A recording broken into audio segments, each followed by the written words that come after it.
The world knew Leonard Cohen as poetry's gentle philosopher and Lou Reed as rock's brutal truth-teller. But in a smoky literary festival hall in 1975, something happened that would remain buried for 40 years. Cohen sat behind a microphone, his dark eyes fixed on the exit where Reed had just stormed out, and spoke words that froze everyone in attendance. That song he calls his masterpiece. I wrote those lines first. The room went silent. Nobody recorded it. The press ignored it. But when documents surfaced in 2016, 3 years after Reed's death and just months before Cohen's own passing, the rock world faced an uncomfortable question. What if one of rock's most celebrated poets had built his greatest work on borrowed lines? What if the evidence had been hiding in plain sight for decades, waiting in an unpublished notebook that Cohen's estate would finally reveal? Before we dive deeper into this forgotten confrontation, consider subscribing to this channel. We uncover the stories that rock history tried to erase. Hit that subscribe button, because what you're about to hear will change how you listen to Perfect Day forever. The Montreal Poetry and Music Festival in September 1975 wasn't supposed to be controversial. Leonard Cohen had agreed to participate in a panel discussion about the intersection of poetry and rock lyrics. The organizers had secured an impressive roster including beat poets, folk musicians, and surprisingly, Lou Reed, who rarely appeared at academic events. His presence that autumn evening was unusual, the result of a personal invitation from a Columbia University professor who had championed the Velvet Underground. The panel began ordinarily with discussions about Bob Dylan's influence on literary rock lyrics. Cohen spoke eloquently about the discipline required to craft songs that worked both as music and as written verse. Reed remained mostly silent, occasionally interjecting with dismissive comments about pretension and authenticity. The audience of roughly 200 people sensed tension building between the two poets, but attributed it to their vastly different artistic temperaments. Then the moderator praised Reed's song Perfect Day, calling it a masterpiece of deceptive simplicity, where surface beauty concealed darkness underneath. Reed shrugged, lit a cigarette despite the no-smoking signs, and said the song had simply emerged one afternoon in 1972, that trying to analyze it would destroy whatever power it possessed.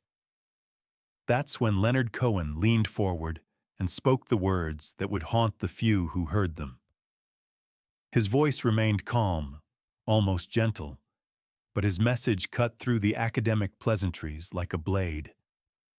He said he found it interesting that Reed's song had emerged in '72, because Cohen himself had written remarkably similar lines in a poem dated 1968, a poem that had circulated among a small group of writers in New York, but had never been published. Reed's reaction was immediate and volcanic. He stood up, knocking his chair backward, and unleashed a stream of profanity. He called Cohen a liar, has been desperately seeking relevance by attacking younger artists. The words came fast and furious. Reed's face flushed, his finger pointed accusingly at Cohen, who sat motionless, absorbing the assault with the same serene expression he maintained during meditation. When Reed finally exhausted his verbal ammunition, Cohen spoke again, his tone unchanged. He said he wasn't attacking Reed's artistry, wasn't seeking credit or compensation. He was simply sharing an observation about creative influence and the mysterious ways that lines of poetry travel through communities of artists. He suggested that Reed might have encountered Cohen's unpublished work through mutual acquaintances, absorbed it unconsciously, and reproduced it believing the words were his own creation. Cohen called it cryptomnesia, hidden memory, when someone recalls something but believes they've created it originally. Reed walked off the stage, through the audience, and out of the building. The moderator attempted to continue, but the energy had evaporated. After the event concluded, several audience members approached Cohen, asking for more details about the unpublished poem, requesting evidence. Cohen politely declined to elaborate, saying only that he hoped Reed would find peace with whatever troubled him, and that the truth had a way of revealing itself when the time was right.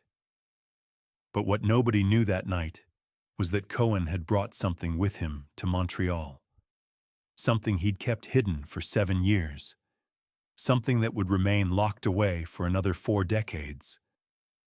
To understand how Reed might have encountered Cohen's unpublished work, you need to understand how the underground literary and music scenes operated in late 60s New York. This was before the internet, before easy photocopying, yet poetry and ideas circulated with remarkable speed through overlapping networks of artists who gathered in specific locations. The Chelsea Hotel served as one central node. Leonard Cohen maintained a room there during his visits to New York, and the hotel's lobby functioned as a continuous salon where residents and visitors exchanged ideas and passed manuscripts among themselves.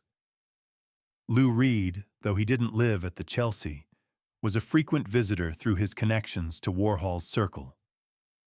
Max's Kansas City, the legendary restaurant and nightclub, provided another intersection point. Cohen had been known to appear there when visiting New York, and Reed practically lived at Max's during the late 60s. Within these overlapping circles, unpublished work circulated freely. A poet might read a new piece, then give typed copies to friends who expressed interest, who might share it with musicians looking for inspiration. Nico represented one direct connection between Cohen and Reed. The German singer had performed with the Velvet Underground and had also recorded several Cohen songs during her solo career. Did Nico serve as a conduit, sharing Cohen's unpublished poem with Reed, or at least mentioning its themes in conversation?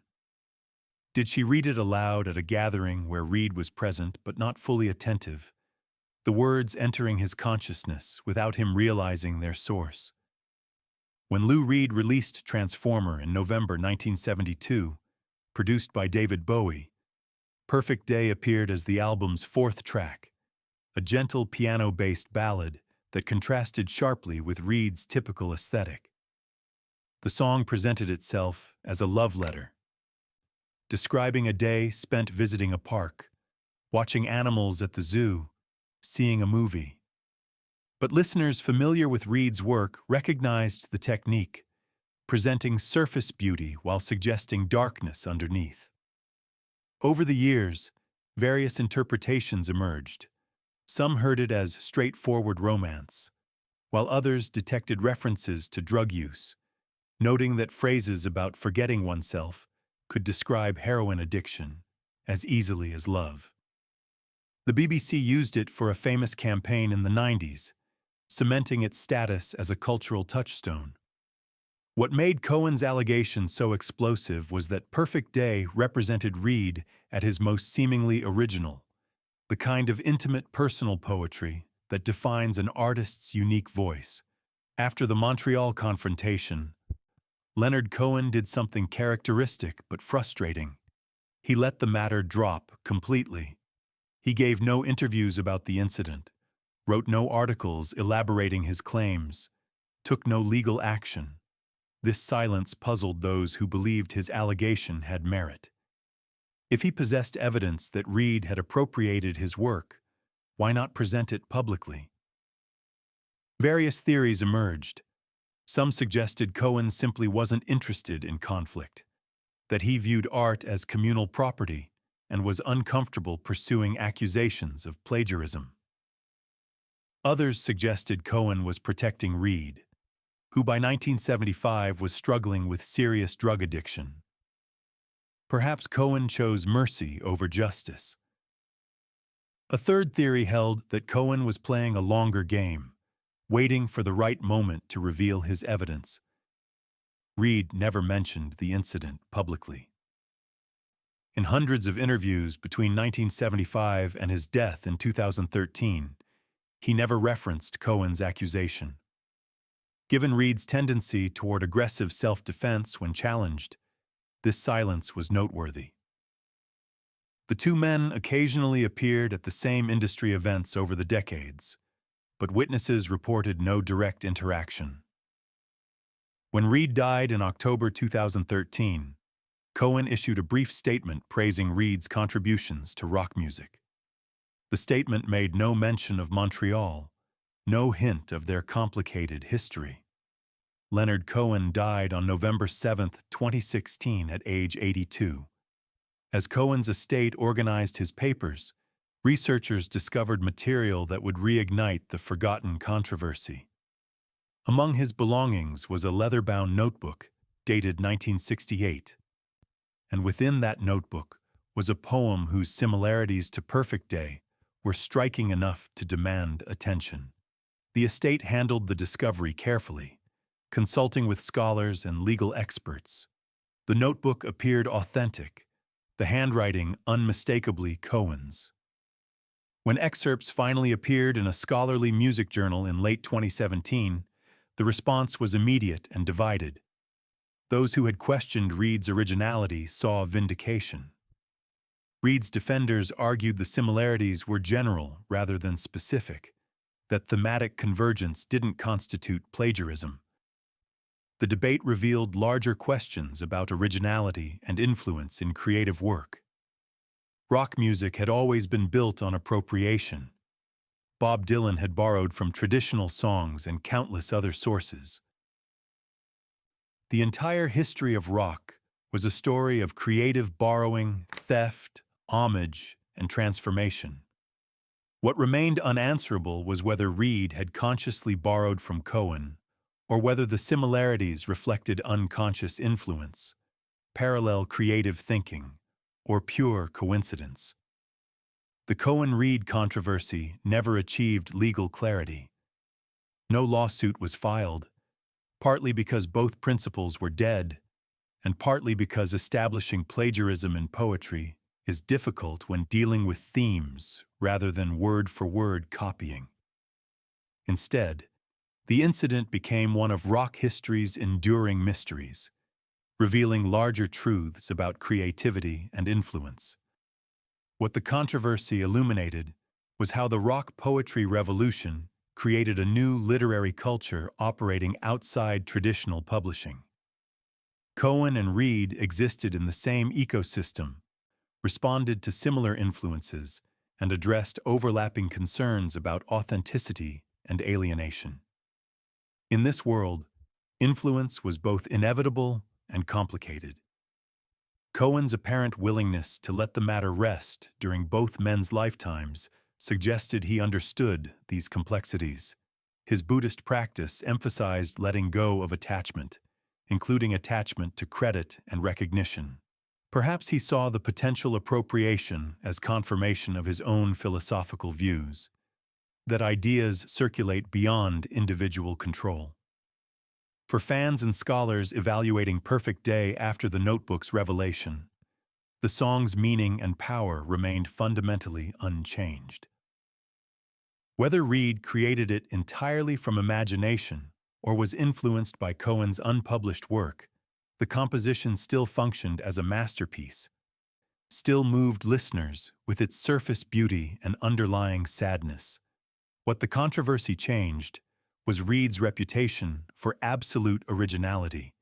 The notebook suggested Reed was more embedded in the New York literary underground than he'd acknowledged, more dependent on communal creative culture. This more complicated picture didn't diminish his achievements, but made them more human. Leonard Cohen gained additional respect for his restraint and generosity. By not pursuing the matter aggressively, by preserving private evidence while allowing Reed to maintain his reputation, Cohen demonstrated grace and compassion. His approach suggested an alternative model for handling creative disputes, one based on long-term perspective and faith that truth eventually reveals itself. The truth about whether Lou Reed borrowed from Leonard Cohen's unpublished poem may never be definitively established. The evidence is suggestive, but not conclusive. What remains is a story that reveals how art gets made in communities of creative people, how influence travels through informal networks, and how questions of originality are more complex than simple distinctions between theft and invention allow. The story that began in a Montreal auditorium in 1975 ended 41 years later with a notebook's revelation, but the questions it raised continue. They're questions about how we evaluate originality, how we understand influence, and how we tell the truth about rock history's complicated relationships.